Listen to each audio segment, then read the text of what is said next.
you.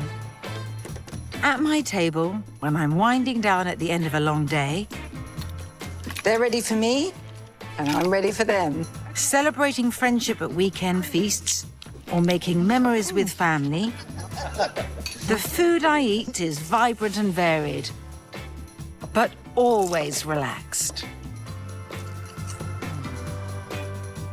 Old favorites So far, so good. and fresh discoveries. I need to be alone with my sandwich now. The comfort of the familiar combined with the exuberance of the new. Oh, I can hear how good this is going to be. The essential welcoming taste of home. There is no elegant way to eat them, and that's in their favour. Whether I'm pottering about at the stove or sitting at the table, I want pleasure, I want flavour, and I want ease. Life can be complicated. Cooking doesn't have to be.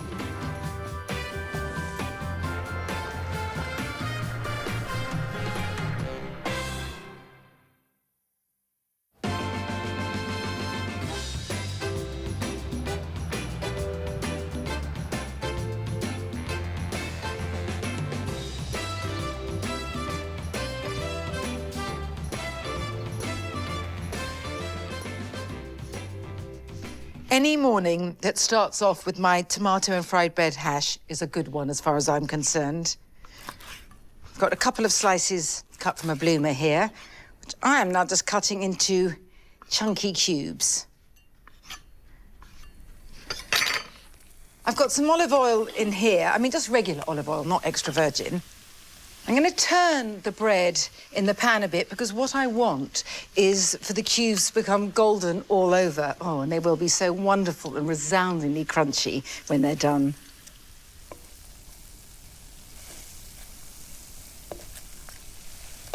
How long the cubes of bread take to get golden will depend really on how fresh or stale the bread is. Either way, it's fine. I'll let them fall on a bit of kitchen towel.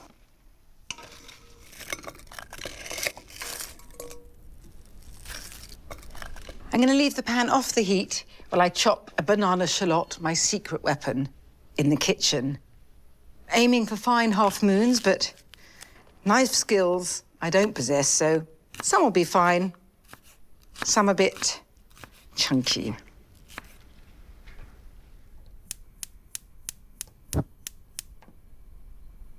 In they go.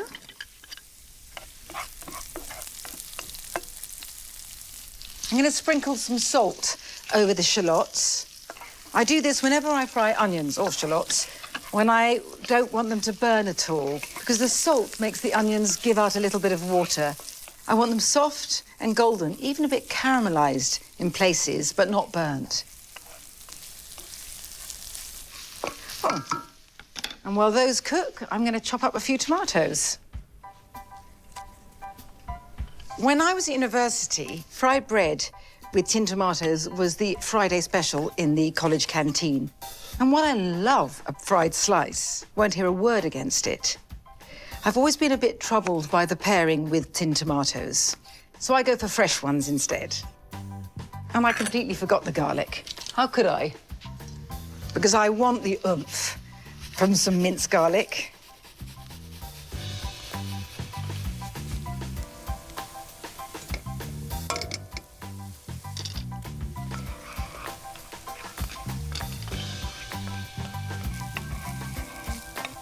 So the shallots are soft and golden in places. Time for the tomatoes. They spit a bit because of the liquid, but that's fine.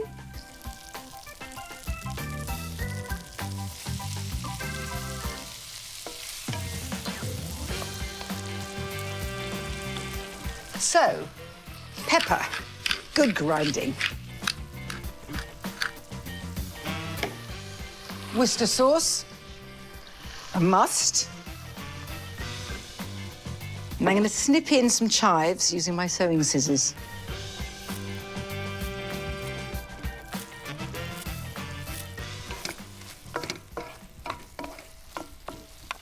Everything looks ready there. More than ready. And tumble these bronze and crisp cubes in. Just tossing it together so that everything is combined and, oh, I can hear how good this is going to be. So now, ready to plate up.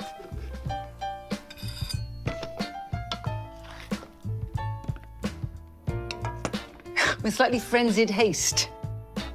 Utterly understandable under the circs. Want every bit.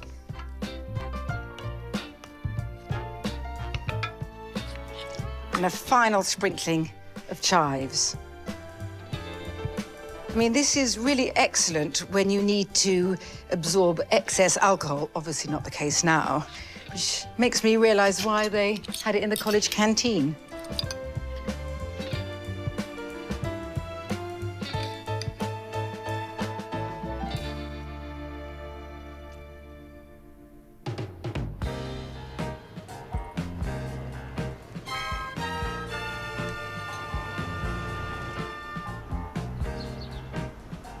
I'm making a bit of a vegan feast tonight, and I know it sounds odd coming from a meat eater, but I really love cooking vegan food. It's like painting with a fresh palette. So when my friends come round later, I'm giving them a vibrant butternut and sweet potato curry, which I serve with black rice and a green sauce made of coriander, chilies and garlic. And you see yourself making And for pudding, I've got something I call lemon tender cake, which comes with a blueberry compote. This is very delicious. Yeah. It is very delicious. Actually, the inspiration for the cake comes from my travels. When I was in Kansas City a couple of years back, I went into a cafe there and had the most wonderful mini lemon bundt cakes. And yes, I do take a photograph of everything I eat. Well, in fact, I ate a lot of them because I had very serious research to do. So when I got back home, I played with the recipe and came up with this. Starting off with 225 grams of plain flour, I add 1.5 teaspoons of baking powder and half a teaspoon of bicarb, then finally, 1/4 teaspoon of salt. And just fork them together. That's the dry ingredients done.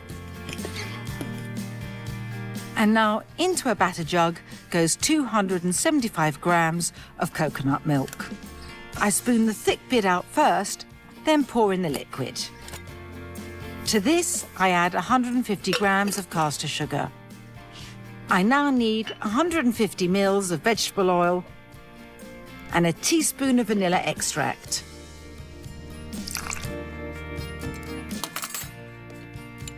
I finally grate in the fragrant zest of 2 lemons.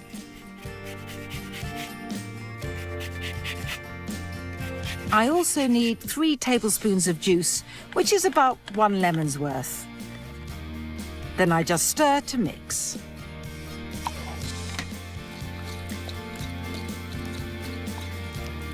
And now it's just a matter of adding the wet ingredients to the dry. I do realise it all goes a bit greige at this point. I suppose if you're unused to making eggless cakes, you do miss the goldenness of the yolks. But do not fear. This is one sensational cake once it's baked. Pour the batter into a 20-centimetre springform tin and give it about 30 minutes in an oven at 180 degrees. The cake is baked and it can sit here calmly while I equally serenely get on with my blueberry compote. I've got 150 grams of blueberries and I want a tablespoon of caster sugar.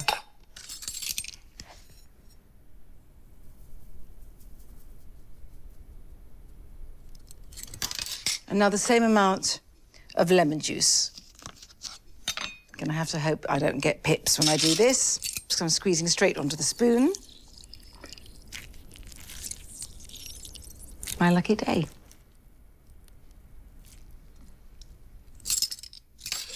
Finally into the pan before it goes on the heat, 50 ml of cold water.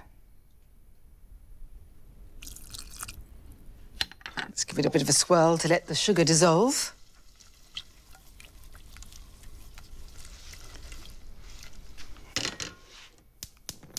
And now on the heat, so this needs to come to a bubble now, which won't take long.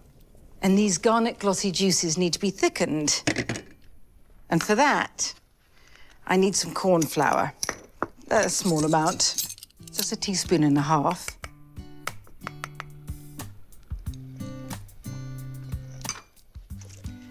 And exactly the same amount of cold water to slake it.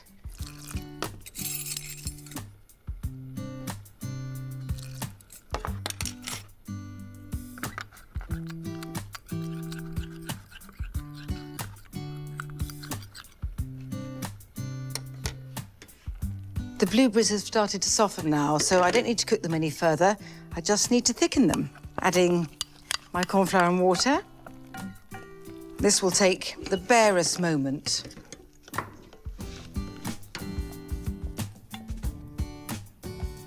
And just like that, my beaded berry glaze is ready. Look at this, the colour of 1940s nail varnish and just as glossy. I'll leave this to cool and thicken and top the cake with it just at the very last moment.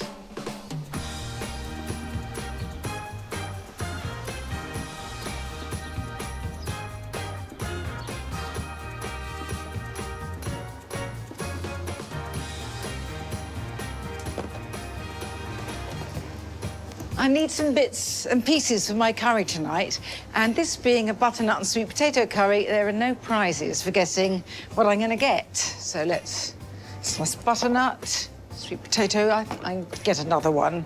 Now, you can use ground turmeric in this curry, but what really makes the difference for me is using this fresh turmeric, these little rhizomes, and you can see they've got quite a tender, pinky oranginess that's peeking through the skin. Once you've peeled them, they are so intensely orange. They're very, very bright. I have to say that intense oranginess does get everywhere. So before I start, I peel the turmeric just using a teaspoon and then chop it up and I leave it in a bowl ready for all the other paste ingredients. To the turmeric, I add roughly chopped red onion and chilies. Then I slice fresh ginger and pop that in too. Next, I chop some garlic and add that as well. And then on to the dried spices. First coriander and then a little cinnamon.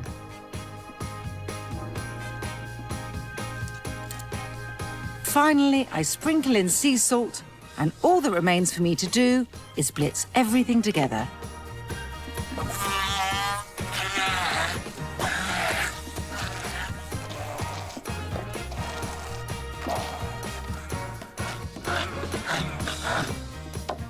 Glorious. And now I need this rambunctiously vibrant paste to make my rambunctiously vibrant curry.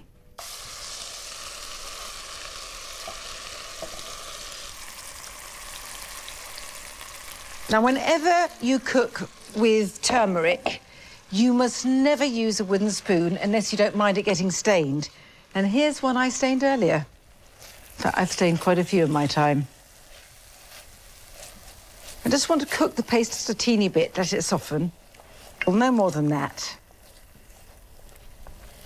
Now, good cans of coconut milk separate into a thick part on top and a watery part underneath. And it's the thick part I want in now.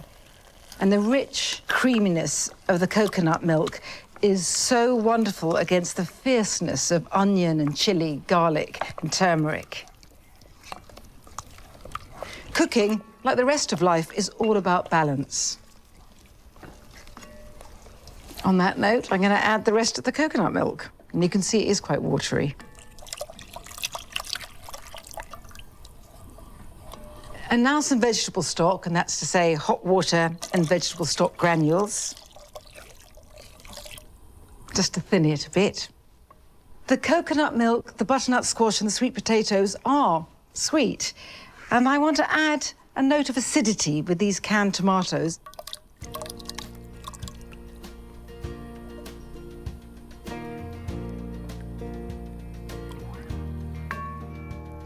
All that remains to be done is for me to add the butternut squash and sweet potato. I'm going to drop them in very gently, otherwise I'll get splattered with orange. Might do anyway.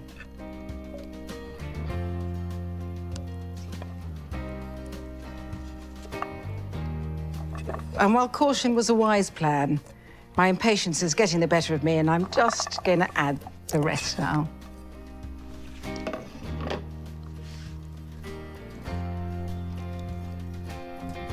And this now needs to come to the boil. Now, I'm serving rice with, let me show you. It's this black Venus rice from Italy, because I just adore the drama of the black rice against the orange curry. I mean, you can serve whatever rice you want. I'm going to leave this to cook at a simmer with a lid on. I'll get on with my green sauce and then just put it in a bowl to go out on the table, and people can just dollop spoonfuls on their bowls of curry as they eat.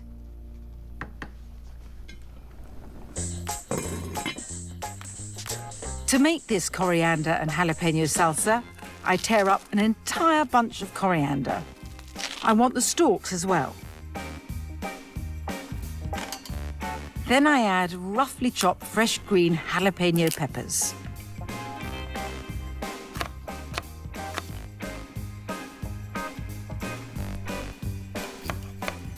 Now some roughly chopped garlic and a good sprinkling of sea salt.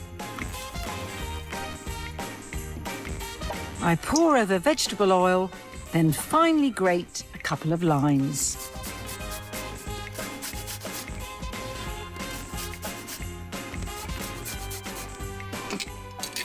Then my old favourite Mexican elbow comes into play, and I squeeze the juice into the bowl. And now I simply blitz to mix.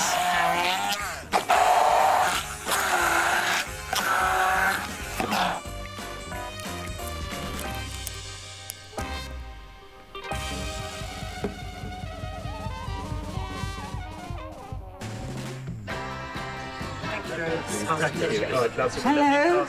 Cry. Right, I'm ready. I'll label. Again, it looks good. The school meals will have a label. Oh, look at that. One spoonful or 2 spoonfuls of the sauce. I think one, and people can add more as they need. Yes, you can splodge. You can splodge. Yes. Please, sir, can I have some more? Okay, chin chin, amici. Buon appetito. Cheers. Thank you. No, if you've been on... It can be. Very comforting. Yes. But anything you can eat out of a bowl is comforting. Yeah. And you see yourself making it. Have you finished your bowl already, Lisa? Yes, I'm ready for the next. Well, I'm very excited about pudding, and this won't take long. So, unclip the cake and turn it out here. And now, the unveiling. Before the compote goes on the cake, I'm going to slather it with this coconut milk yogurt. I've got 250 grams here. Such a cooling balm after the peppiness of the salsa spike curry. I need to add a couple of things. First, some vanilla, just a teaspoon. Stir that in quickly. Not too quickly. I love this. And then some icing sugar. I've got 2½ teaspoons here. I'll push it through the tea strainer. Don't want any lumps.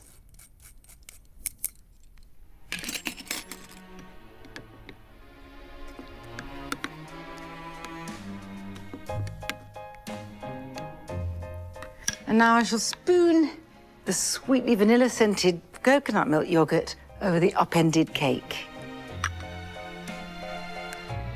And the yogurt on it like this makes every mouthful taste even softer, lighter, and fluffier.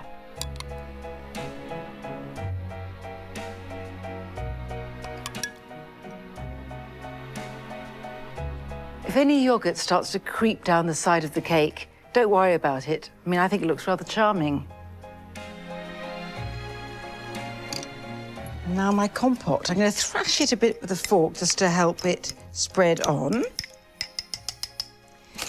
And then with this incredibly white yogurt serving as a frame, I'm going to dollop this in the middle. It's all looking a bit 1970s, but I rather like that.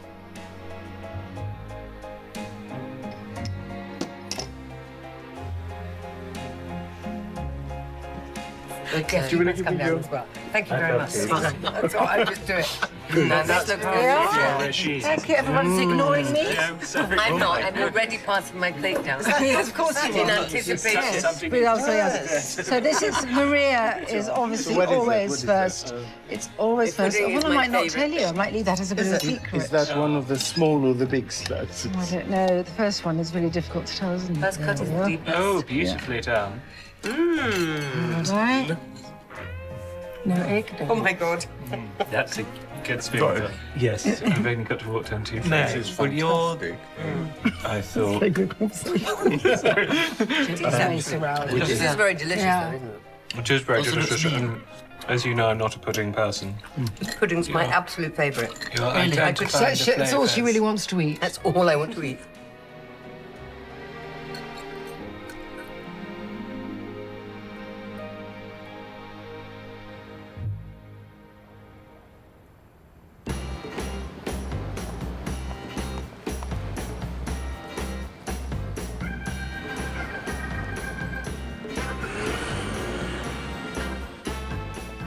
I'm very happy to say a big bowl of pasta lies on the horizon, and I'm after a short, sturdy shape.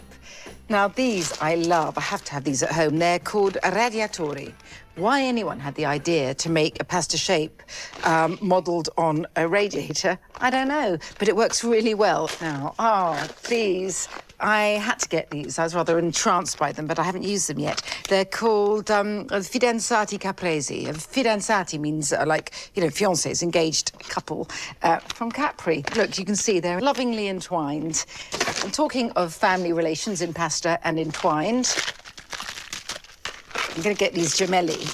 Now, gemelli means twins. And I had always presumed that this was because these were two little strings of pasta turned around each other. But in fact, I have since found out that it's a single rope of pasta twisted back on itself like a helicoidal twist, I'll have you know.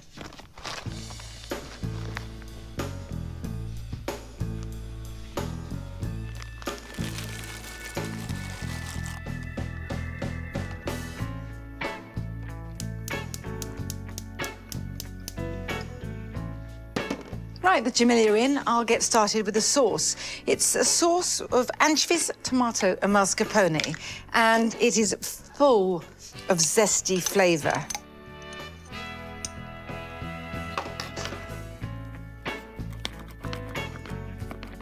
I do need to say a word about anchovies, which is that a lot of people think they don't like them because they've had a sort of salty, rusty nail on a bad pizza.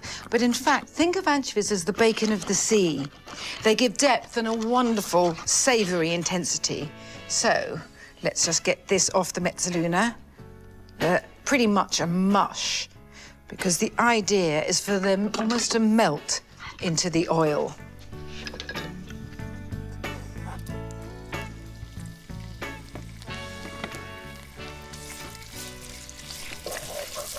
And they're flavouring the oil so gorgeously as they cook.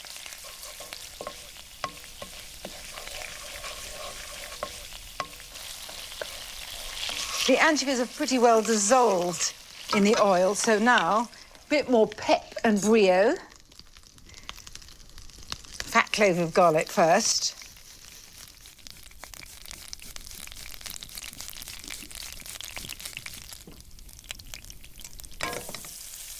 And more heat with some dried red chili flakes.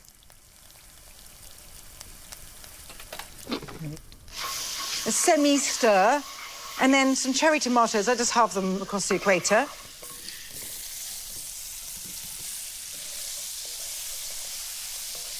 These won't take very long to start exuding all their gloopy tomatoiness into the flavoured oil. But while I wait, I don't like waiting, I'm going to chop a bit of parsley.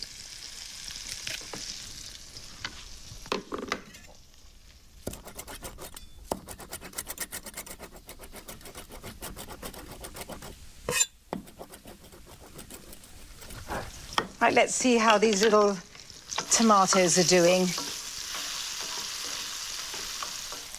You can see that their skin has started to sag and wrinkle a bit. Then I know how they feel. So time to add some vermouth. And I know I should say vermouth, but I've had a lifetime of mispronouncing it. Too late to change.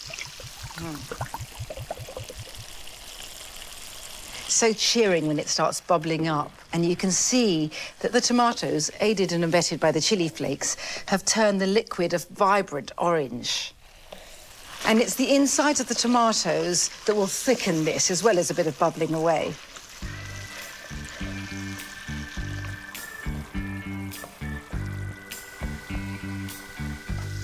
And now that's done. Got some mascarpone, which mellows it, but actually there's a great tang to mascarpone, which I like. Looks like the sauce is the colour of tin tomato soup. Doesn't taste like that. And now some Parmesan. And I know traditionally Italians would never really add Parmesan to any pasta sauce that either has fish in it or is very chili-fied and garlicky, but, you know, this isn't an Italian recipe. It's Londinese.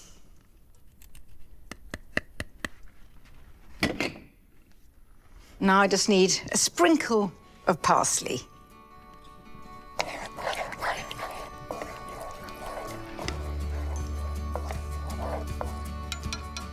If you're going to drain your pasta, remove a cupful of the liquid first, but I won't need to, like this. I'm just going to lift it into the wok.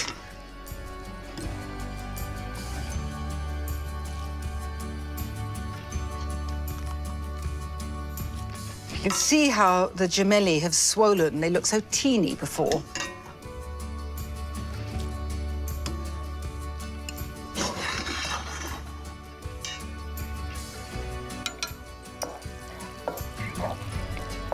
It's a scant sauce, but a very highly flavoured one. And that's it ready, near instant.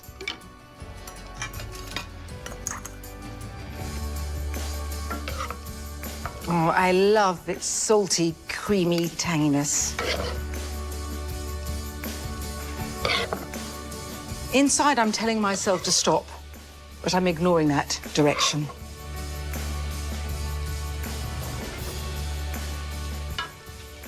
Final bit of parsley. That's just what I need.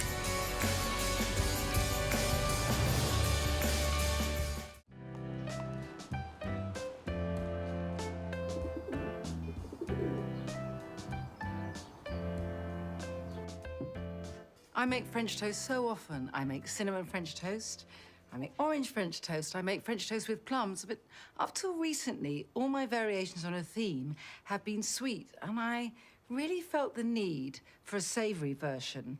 And my Parmesan French toast is so comforting when I get back late at night, having unaccountably missed my dinner, but it really makes the perfect weekend breakfast.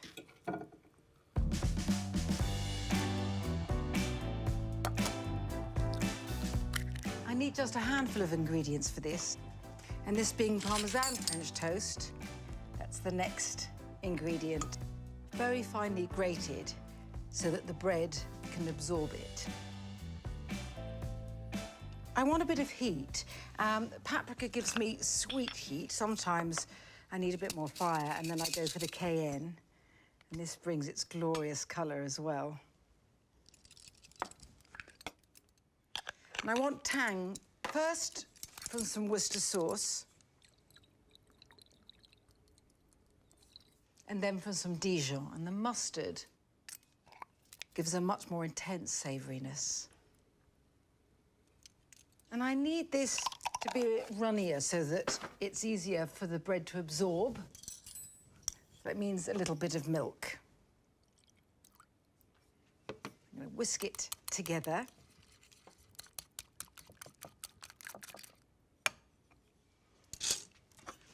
I like to use sourdough bread for this, or anything that's got a bit of bite to it. But if you're using normal bread, then I'd advise you to let it stale just a little. And then these slices need to bathe in this sunny mixture just until they're soaked through and soft, but not falling to pieces. These are ready to be turned now, and they can drink up the rest of the eggy mixture in the dish. Just want to spoon over the last little bit of this glorious golden mixture. Am I ready to get frying? I want butter. I certainly want butter, but I want a bit of oil as well, just to stop it burning.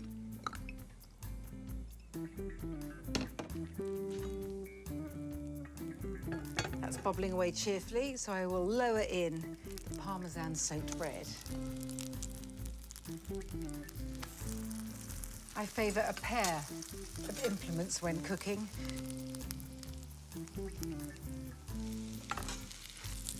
Let's see if it's ready to turn. Yes, it is.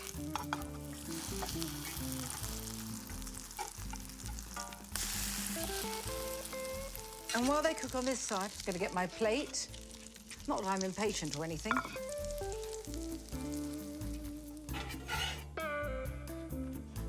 As you can see, this is also gratifyingly simple to make. And I could happily eat it any time of the day.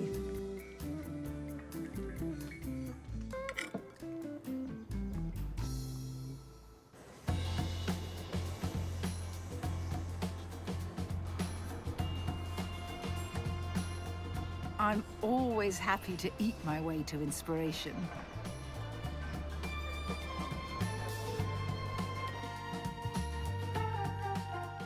A traditional plain-baked cheesecake is a force for good in the world, and I wouldn't begin to deny it.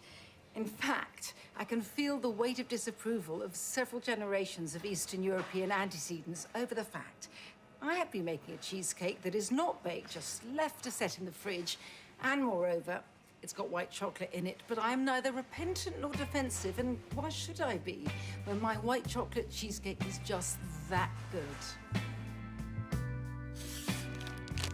Instead of a regular digestive base, for this cheesecake, I used ginger nuts, and I put 175 grams of them in a sturdy freezer bag, seal, and bash them into crumbs with a rolling pin. Very satisfactory. I tip these into a bowl, pour over 50 grams of melted unsalted butter, and simply mix together with a fork. This damp, sandy mixture goes into a 20-centimetre springform tin. I press down on it to form the base, pushing up the sides a little. This now just needs to go into the fridge to firm up a bit.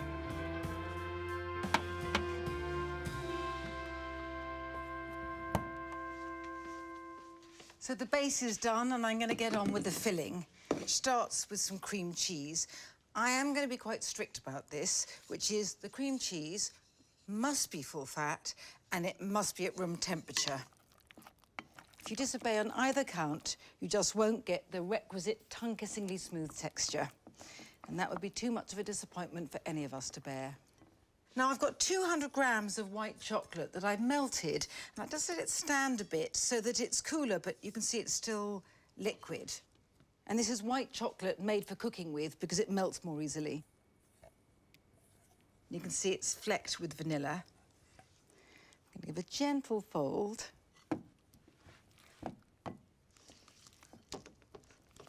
It is an unorthodox way of making a cheesecake, I do admit. But I really think it's one of the best cheesecakes I've ever eaten. And all white chocolate haters are equally smitten. It really is as easy as 1, 2, 3, with 1 being the cream cheese, 2 being the white chocolate, and 3 being double cream. 300 mils of it, lightly whipped. I want it thickened, but not holding its shape.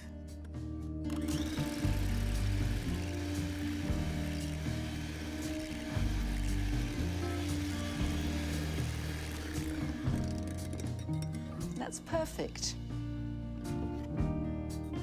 In it goes.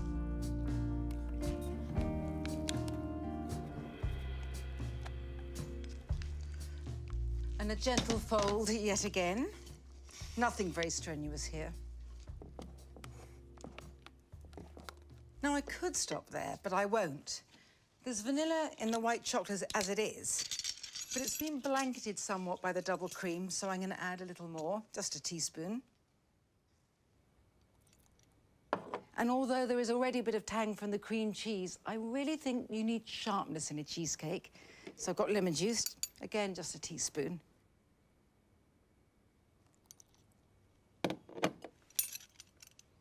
And then the last bit of folding.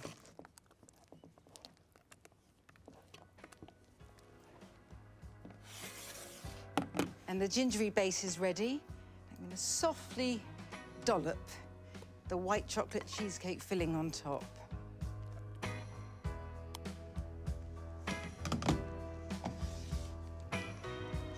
Just trying to smooth the top.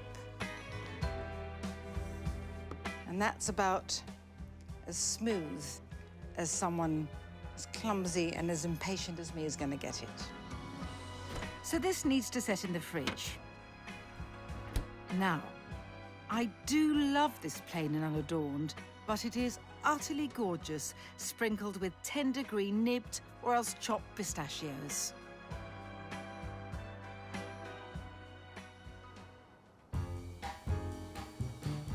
I'm making a bit of an Eastern Mediterranean flavoured feast for supper, and I'm giving my friends some incredibly juicy spiced lamb kofta. And alongside, there's warmed flatbread, an eye-poppingly intense garlic sauce, some tomatoes I'm just going to chop roughly with a bit of parsley, and a luminescent magenta tangle of quick pickled onions.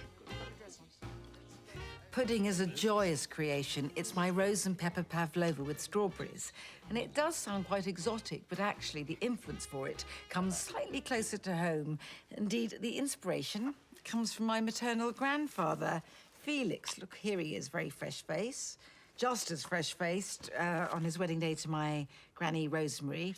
Now, he always ate his strawberries with a grinding of black pepper, or so my mother always said. It was something of family folklore, because I was only 7 when he died. But I was inspired by that. But I prefer to add it to the pavlova base and pairing its perfumed warmth just with a little rose water, and it gives that marshmallow-bellied meringue the huskiest hint of Turkish delight. I make my pavlova base the night before. First, I whisk 6 larger egg whites until they form firm peaks. Then I very gradually add 375 grams of caster sugar. The key to getting a really thick, glossy meringue is to keep the whisk fast, but add the sugar really slowly.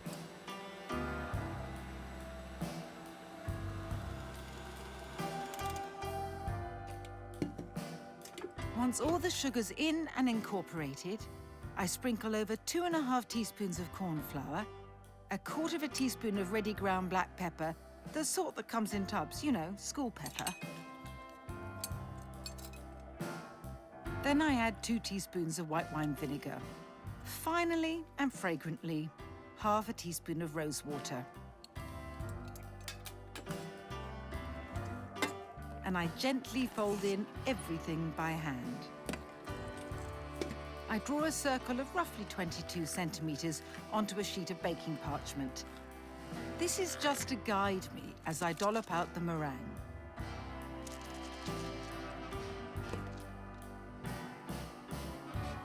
Once I've blobbed the meringue on the centre of my penciled circle, I use a small crank spatula to smooth the sides and top of this voluminous, snowy expanse. When the pavlova base is formed and looks a bit like the crown of a boater, it goes into an oven preheated to 180. But the moment it's in, I immediately turn it down to 150 and bake it for an hour. I'm making lamb kofta, which are rather like Eastern Mediterranean meatballs in sausage form. I've got some good minced lamb in the bowl, and I'm grating in an onion, partly to give flavour, of course, but also because it tenderises the meat, making these koftas so wonderfully juicy. Mix some garlic, 2 fat cloves, I want the garlic more finely grated so that it almost turns into pulp. Now, kofta actually aren't just sausage shapes. They can be burger-like patties as well. But what makes them distinctive is their emphatic flavouring. And that's a lot of garlic.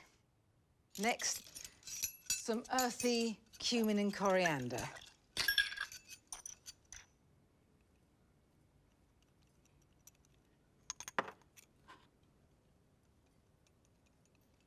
I want the headiness of ground allspice.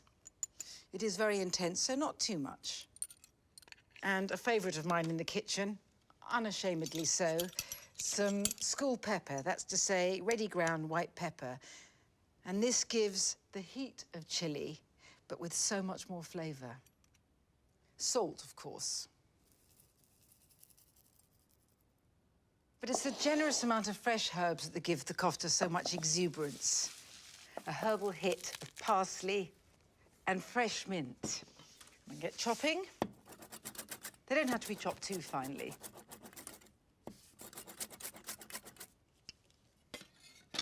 In these go. Beautiful heaping handful. And I'm going to get stuck in. So I want to mix everything together well, but with a light hand. I don't want the mixture to become dense and compact.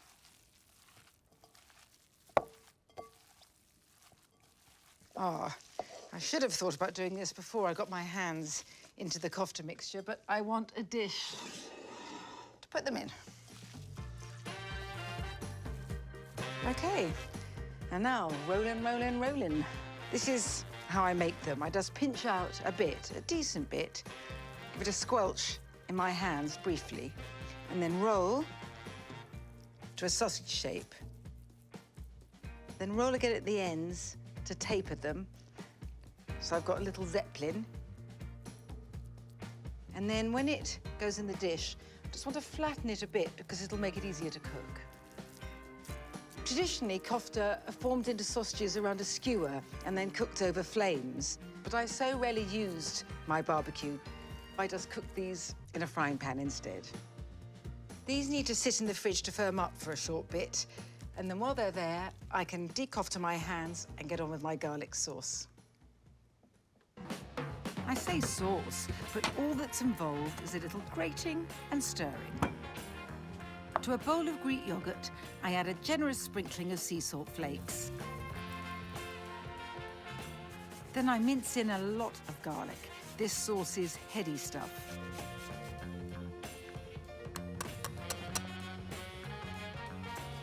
Now for the zest of a lemon,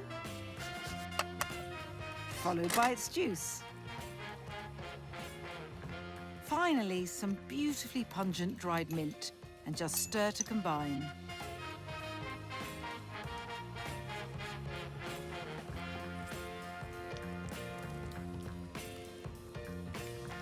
I decant the sauce into its serving bowl now, but I won't get a kofta cooking till supper time.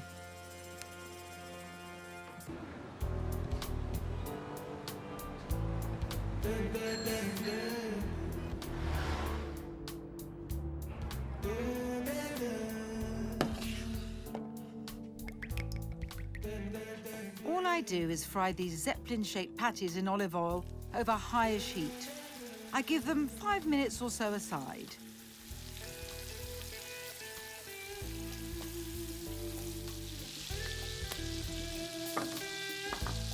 I've been soaking some sliced red onions in vinegar, which takes the sting out of them and also turns them a glorious lambent puce. These need to go into this little bowl here. Time to turn over the kofta and give them a little bit of a baste.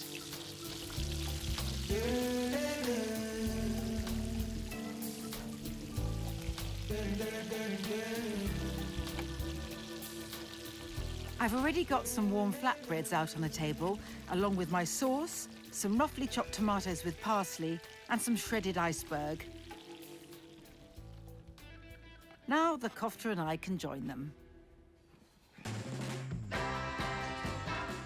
Hello. OK, kofta, onions. This is so strong, this garlic sauce. Never too much garlic. I think so.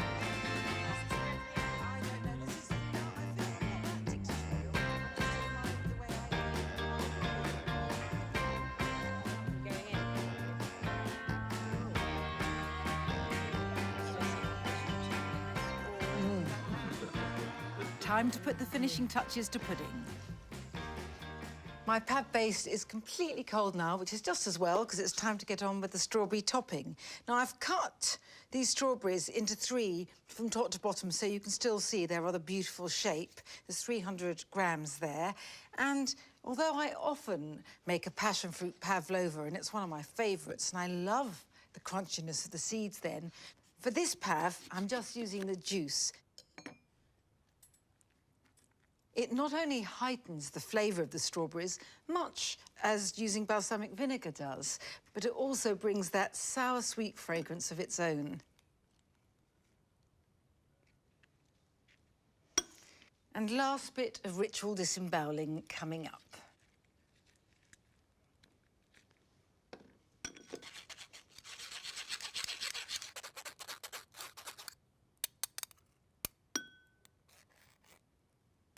Right, I'm going to pour the passion fruit juice over the strawberries, every last bit.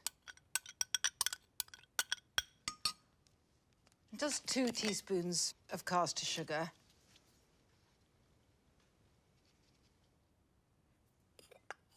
That mixture of sharpness and sweetness really sings.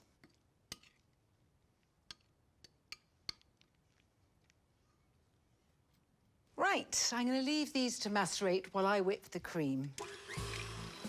I've got 300 mils of double cream in there, and I want it whipped until it's thick and airy, but still soft. I'm going to flip over the pavlova base.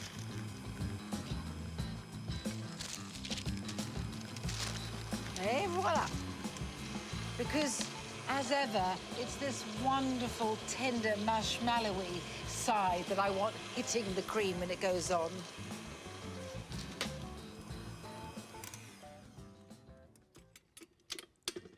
Perfect.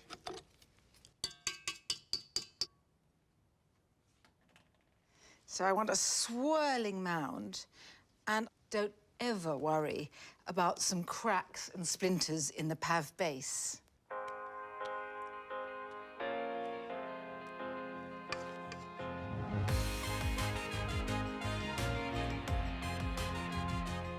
I want a few swirls and eddies to tumble my strawberries onto.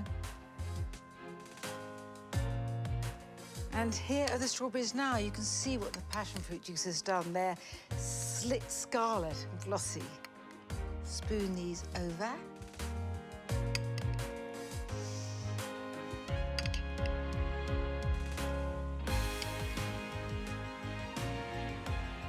I love the way the juice has mixed some of the red of the strawberry and the golden of the passion fruit and is now a gleaming coral. And now I want some of this coral juice to run down the sides in scented rivulets.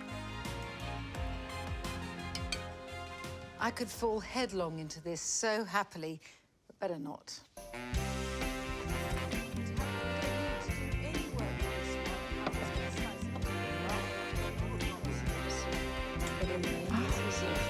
It's basically really good toaster spoons. And it's really delicious.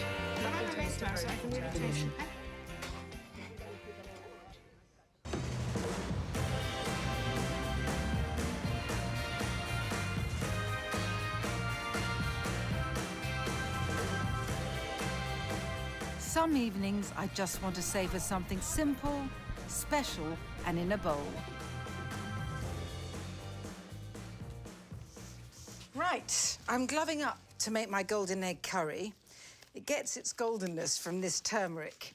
And although I want its beautiful hue in the food, I really could do without it staining everything in the kitchen, including me, forever. I use a teaspoon to peel it, like I do for ginger. It's the easiest way to go. It's very thin-skinned. Who isn't? Just comes off very easily. The cling film on the board is another one of my precautions. Seems a bit of a faff, I know, but it's so worth it, because fresh turmeric adds such depth.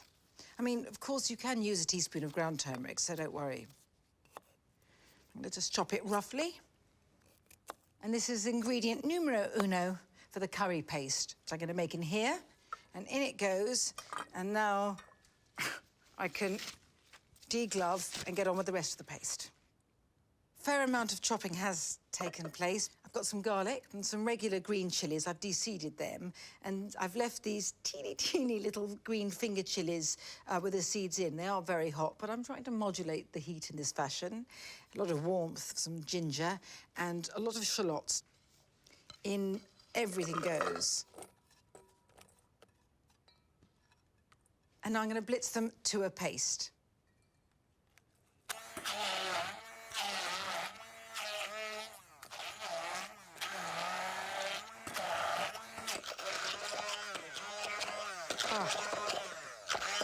Oh, it's both fierce and fragrant. I've got a smooth paste now. All looks a bit day-glow green at this stage, but it won't once it's cooked. To do that, I'm going to heat some vegetable oil in this wok, and I'll get my spoon that I've already ruined with turmeric, and I have to say ground turmeric does exactly the same.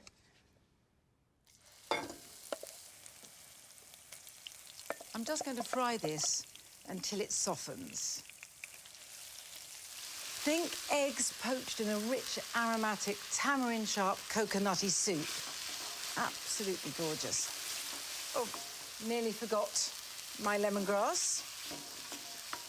It's getting engulfed by the paste now. Looking rather Halloween, but it won't. But this now, this is soft, it's slightly reduced. So in goes some coconut milk.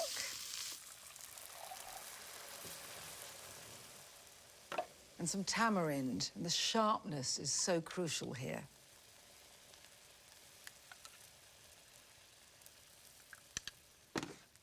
Got a bit of salt, always important with eggs. Well, I think important with everything.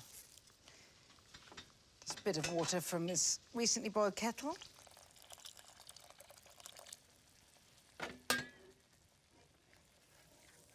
While that's coming to the boil, I am going to perform a small amount of surgery on these 3 finger chilies, because part of my heat modulation scheme means that if I pierce these slightly with the tip of a knife, a bit of the heat will seep out into the sauce.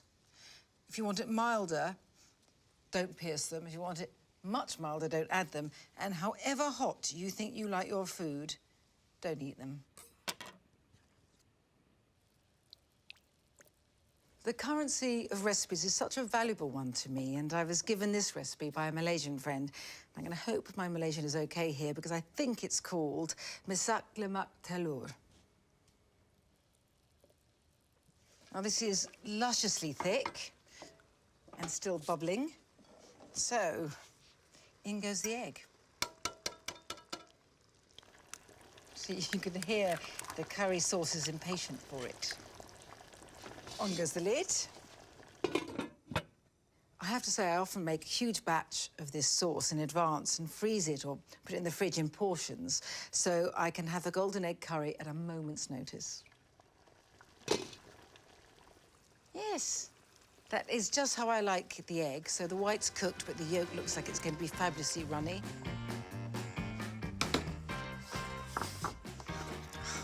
Tummy is rumbling.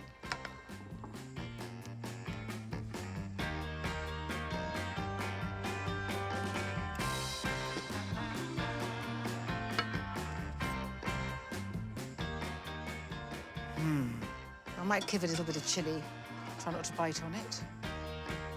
And I've got some flatbreads left over, just right for dippage as well.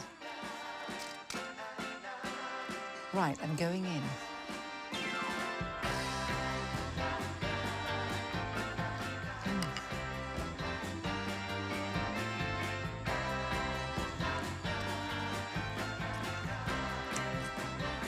Glorious.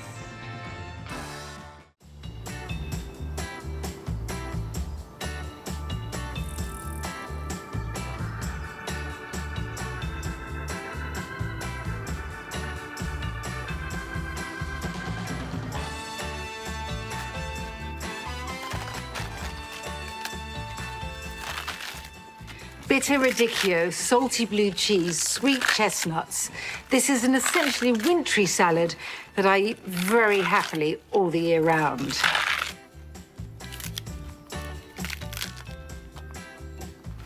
I just want to tear these ruby leaves into bite-sized pieces. Normally, when I make a salad, I just add a glug of extra virgin olive oil, a spritz of lemon juice, and a sprinkling of sea salt flakes. But this is a special salad, and it deserves a special vinaigrette. And it really deserves star billing in its own right. It's become, in a way, my house dressing. It starts off aromatically and astringently with orange juice, freshly squeezed, and I want 2 teaspoons.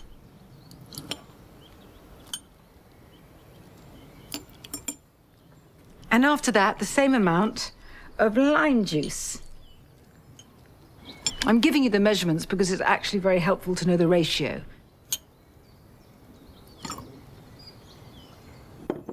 And now I want a teaspoon of grain mustard.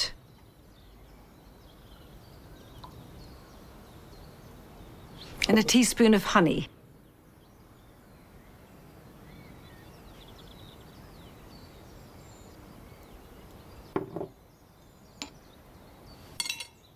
I'm using a tablespoonful of olive oil.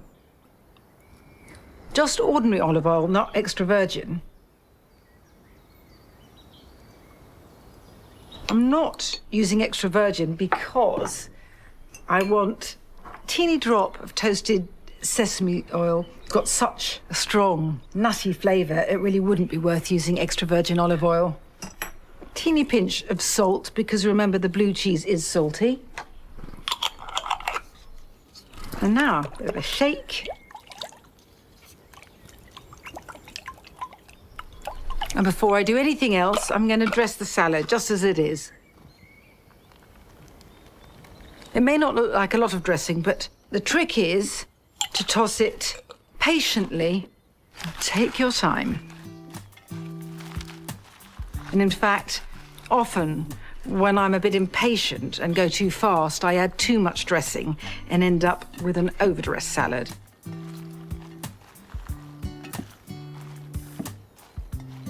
Time for the chestnuts, which I'm very glad to say I buy like this, peeled and vacuum packed.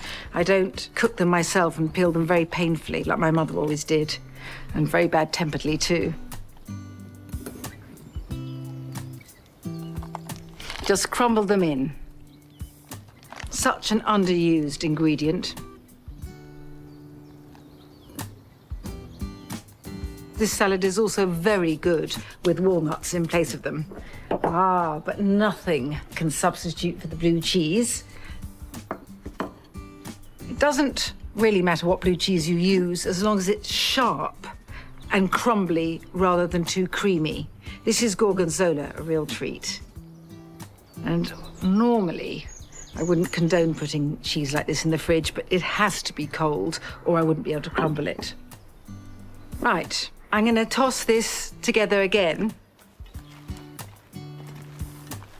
So the little bits of chestnut and the nuggets of blue cheese are dispersed throughout the salad.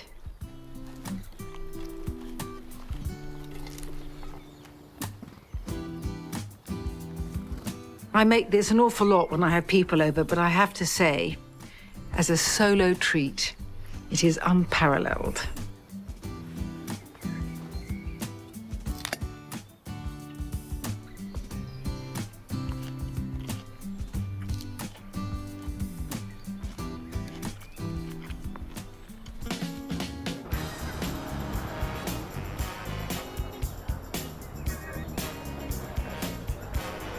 I want some seafood, Mama. And this is a dish that always delivers. My mussels with tomatoes and pasta is really rather like a rich red and Italianate moule mariniere studded with stubby pasta.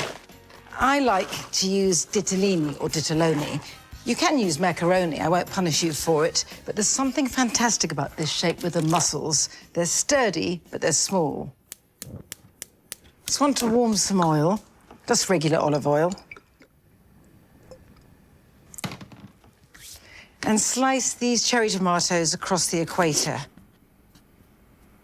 When I was younger, I had such shuddering contempt for the combination of tomatoes and seafood, but now I embrace the union. The honeyed acidity of these cherry tomatoes provides a wonderful balance to the silky umami depth of the mussels. I know I chop slowly, but it doesn't really matter. It matters in a restaurant when you're feeding 60, but not just at home. Add the tomatoes to the pan. Now, they will splutter a bit, so I'm going to keep it arm's length. Look at them spritzing jubilantly. Just want them to soften. And you can see that as they ooze their viscous juices into the pan, they're turning the oil an orangey colour. And on top, I want some garlic. Got 2 cloves, grated straight on top.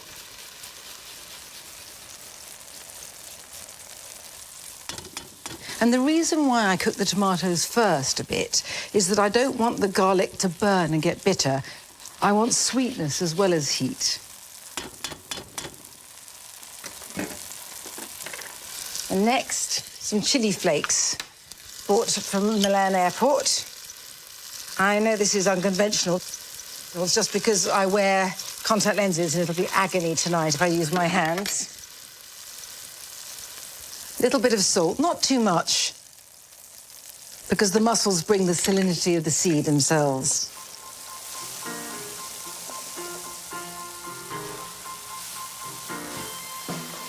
And now, a sloosh of red vermouth. There's something about all vermouth, but particularly red, that gives a near instant hit of slow-cooked flavour.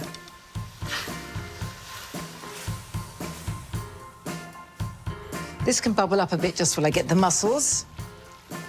Using a spider, just a wire mesh ladle. I'm just going to add them to the pan.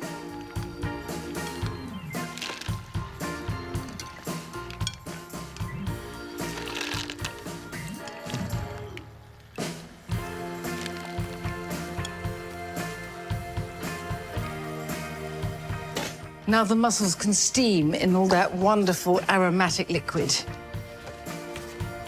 I'm gonna give it a bit of a shake.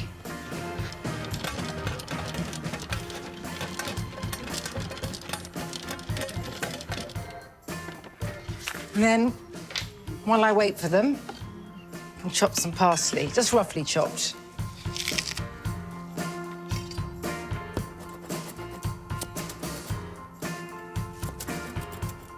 I always love a bit of mezzaluna action. It's curiously therapeutic.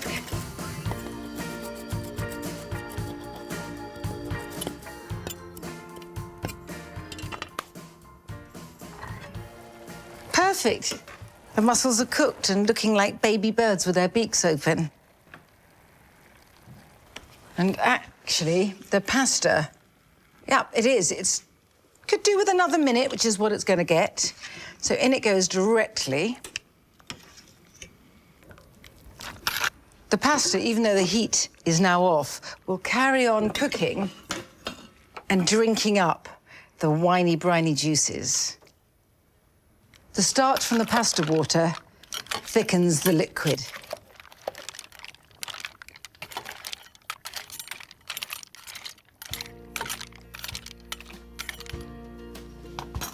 OK, I must leave it, and actually I could do with doing a bit of clearing up as I wait.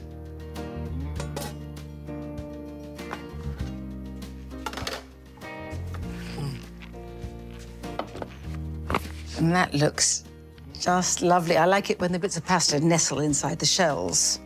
Generous scattering of parsley.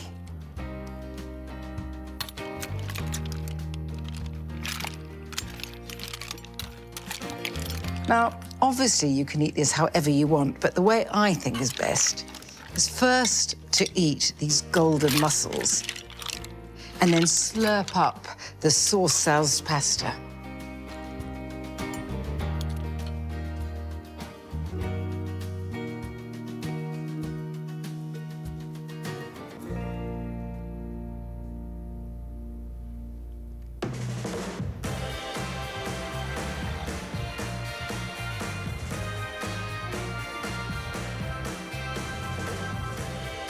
I've got more or less all I need for supper, but I'm just on the search for a few final ingredients.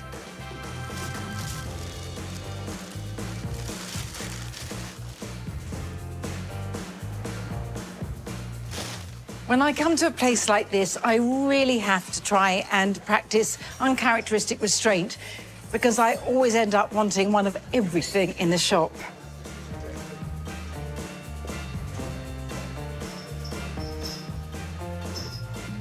Ah, it's all so beautiful. But I think I want this one. Yeah. I've got some girlfriends coming over and they have been very precise about what they want me to cook for them. So by popular request, I am making my chicken with red grapes and marsala. And afterwards, I'm giving them a deeply divine sunken chocolate amaretto cake and to be dolloped alongside crumbled amaretti cream.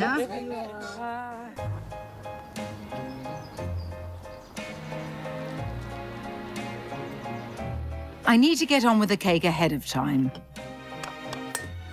I want 4 large eggs and 125 grams of caster sugar, and I whisk these together.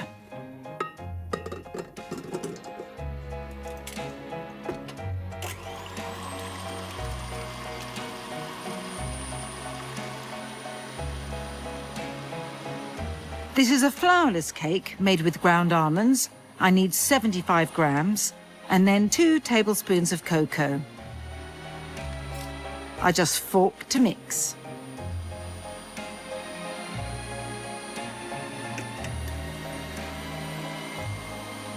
Meanwhile, my eggs and sugar should be thick and moussey and at least doubled in volume. Then I slowly add the almond and cocoa mixture. I add 3 tablespoons of amaretto liqueur to melted dark chocolate and butter, 100 grams of each, slightly cooled in a bowl. Whisking gently now, I pour this in a slow and steady stream into the batter.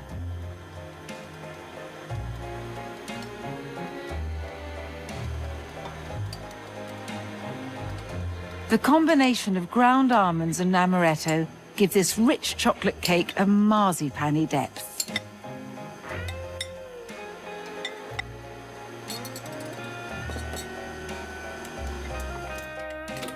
When I've got what looks like a billowy chocolate mousse, I pour and scrape it into a lined 20-centimetre springform tin.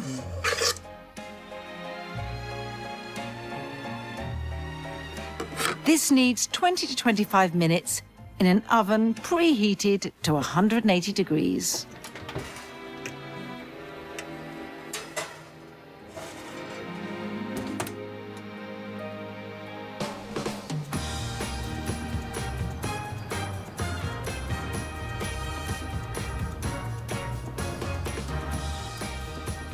When the cake's baked and cool, I can set about supper in leisurely fashion. A splosh of olive oil,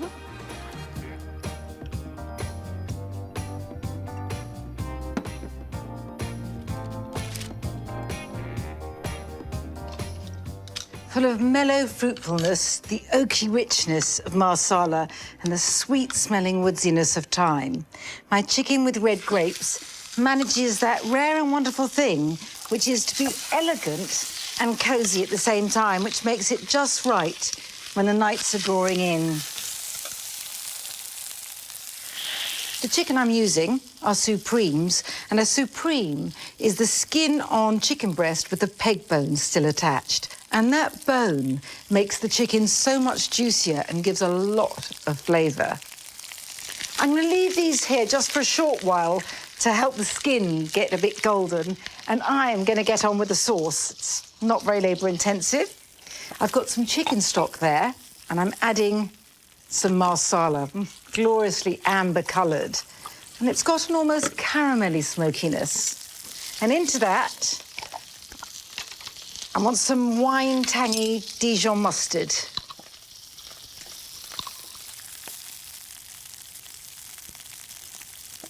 I'll give it a little whisk here. And the chicken juices will add to this in the pan. And now, it's so unlike me to be putting grapes with chicken, but the thing to remember is, in fact, what these grapes give is a puncture of fruity sharpness. They're not terribly sweet, well, not sweet at all. And along with the grapes, I'm going to give a fragrant scattering of thyme. So let's see how this is doing. Perfect. You see, they're starting to get gold. They'll bronze up more in the oven.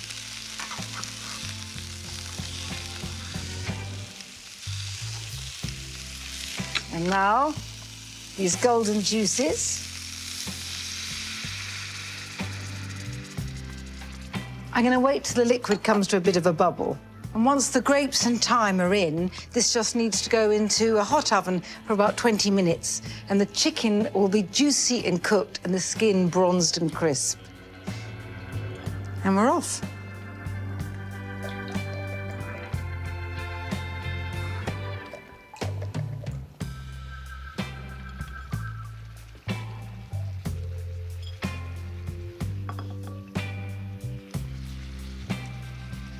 Hold some back to sprinkle on later, but such beautiful autumnal colours.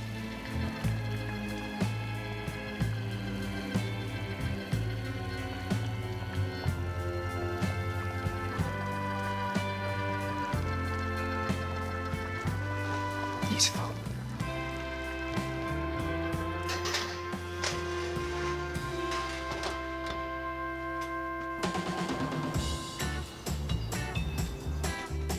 Okay, mind your backs. Oh, okay, with that. Okay. Very good. Yes.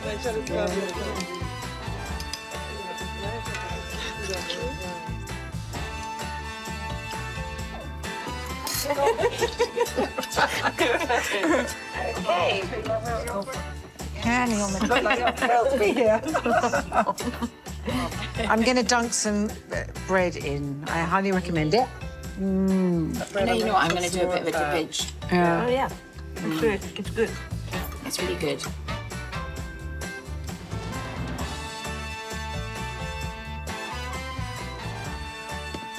So you can see why I call this my sunken chocolate amaretto cake, and it leaves a rather pretty frill around the outside. And I'm going to give this rich, squidgy-bellied cake a velvety dusting of cocoa.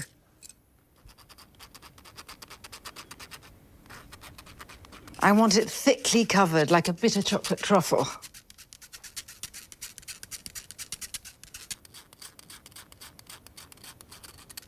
And underneath this powdery Aztec brown, its interior is dense and dark.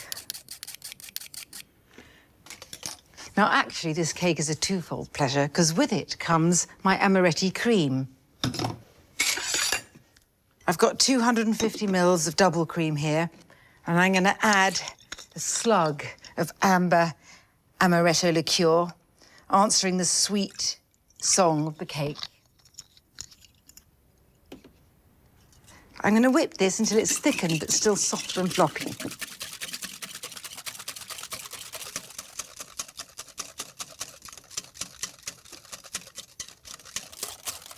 It doesn't take very long. When I call this amaretti cream, I meant amaretti cream, not amaretto, because I'm now going to add some crumbled amaretti biscuits. Just crumble them in.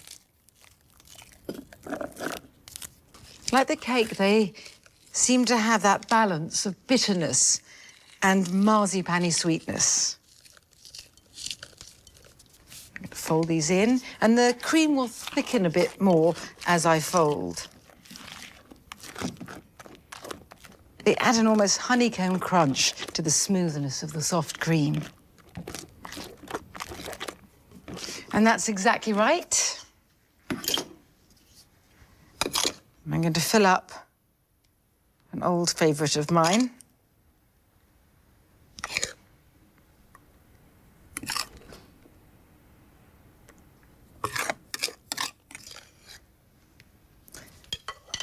And before I take this to the table, I'm just going to add one final golden crumble.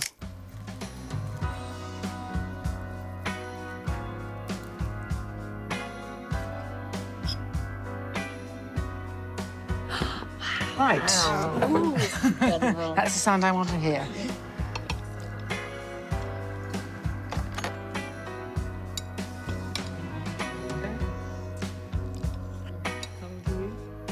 It's very eager. That's a good thing. I didn't mean to sound at all critical.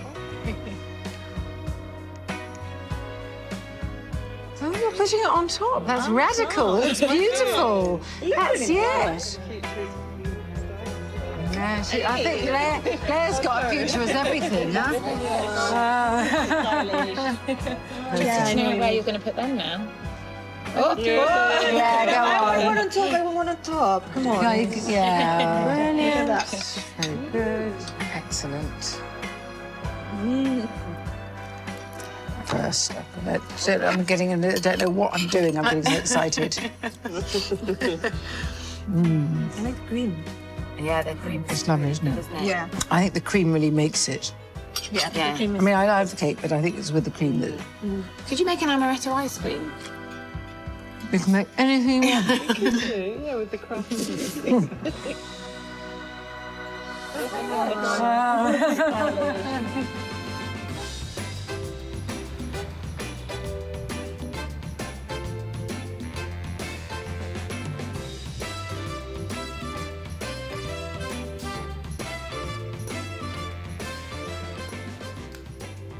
You find me in the hot spot because I'm after a bit of fire with my food. I have quite a collection of hot sauces. Now, this one is Jamaican, and it, in fact, has more of a heady sourness rather than heat, and it's great for marinades, so I don't need it now. Oh, but I've got this blueberry hot sauce, which I thought would be tangy and fruity when I got it, but not a bit of it. I mean, I consider myself something of a fire eater, but I have to warn you that any more than a pinprick of this, fabulous though it is, will leave your mouth numb for a week. But I'm making my egg tortilla pie now, and for that, I want sriracha. My egg tortilla pie is so much simpler than it sounds. Instead of pastry, I use soft flour tortilla wraps. So I just want to oil the dish first to make sure the bottom layer doesn't stick. Help it crisp up. And there we are. Here's the bottom layer just eased into the bowl. And I've got some ham to throw in. But really, this is not a recipe. I mean, it's just something I make when I'm too tired to cook, but I want to eat well. So use whatever you have lying about the place. But the one thing I always add are the eggs, just 2 cracked on top of the ham.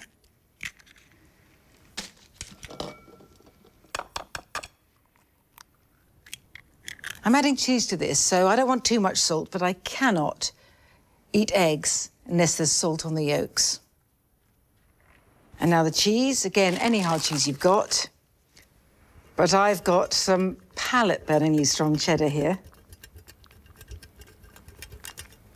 Just letting it fall on top here. It has a kind of crystalline crumbliness. And now, top layer.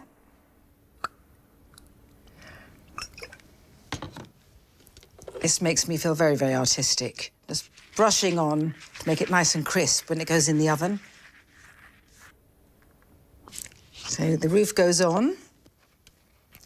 Squeeze it in a bit. Not pressing on the eggs and cheese, but just into the sides and down to help seal it, like you're crimping a pie. I've got some oil left, so I'm going to give a bit of extra here. It'll go really crunchy. Now, it thinks it's a pie. It also thinks a bit that it might be a pizza, so more cheddar on top. And because of the crumbly texture of this particular cheddar, I will get some lumps falling off as well as these ribbon flakes, but that's just fine by me.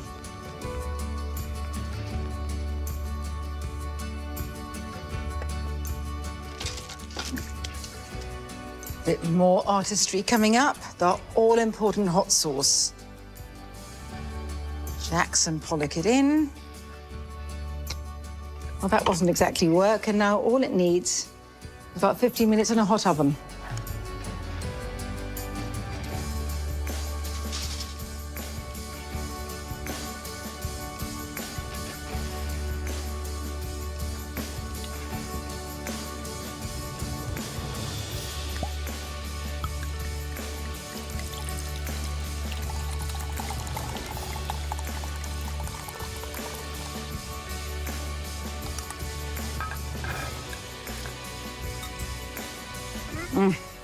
Crisp crust, soft yolked egg, salty ham, and melted cheese. It's got my name on it.